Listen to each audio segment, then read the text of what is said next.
વિશ્વના નકશામાં ભલે યુદ્ધ ઇઝરાયલ, અમેરિકા અને ઈરાન વચ્ચે ચાલતું હોય, પરંતુ તેની માઠી અસર ગુજરાતના ઉંબરે આવીને ઊભી છે. ગેસની અછત અને નિકાસની અટકણો વચ્ચે ગુજરાતના ઘણા ઉદ્યોગો છે જે છેલ્લા શ્વાસ લઈ રહ્યા છે. સરકારે તાજેતરમાં જ સ્વીકાર કર્યો છે કે ગુજરાતના 1200થી વધારે ઉદ્યોગો કાયમી માટે બંધ કરી દેવામાં આવ્યા છે. તો શું છે આ સમગ્ર મામલો અને હાલ ગેસના કારણે શું પ્રોબ્લેમ થઈ રહી છે, શું નુકસાન થઈ રહ્યું છે, આવો જાણી વિગતવાર આ વિડીયોમાં. નમસ્કાર, આપ જોઈ રહ્યા છો બેનિફિટ ન્યૂઝ અને હું છું મહેશ.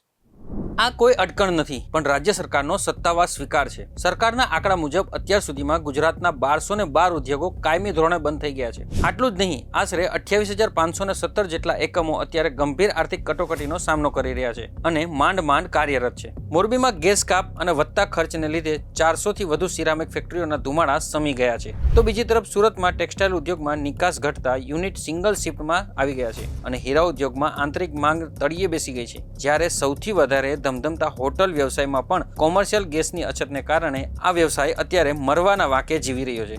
નવાઈની વાત એ છે કે સરકાર આ પરિસ્થિતિ પાછળ ગેસની અછતને જવાબદાર નથી માનતી. સરકારે સત્તાવાર રીતે દલીલ કરી છે કે ઉદ્યોગો બંધ થવા પાછળ ગેસ સપ્લાય નહીં, પરંતુ આર્થિક અડચણો અને ટકાઉપણાના મુદ્દા જવાબદાર છે. સરકારના આ નિવેદનથી ઉદ્યોગ જગતમાં ભારે રોષ જોવા મળી રહ્યો છે. ઉદ્યોગકારો પૂછી રહ્યા છે કે જો ગેસ મોંઘો થાય અને અછત સર્જાય તો તેને આર્થિક અડચણ ન કહેવાય?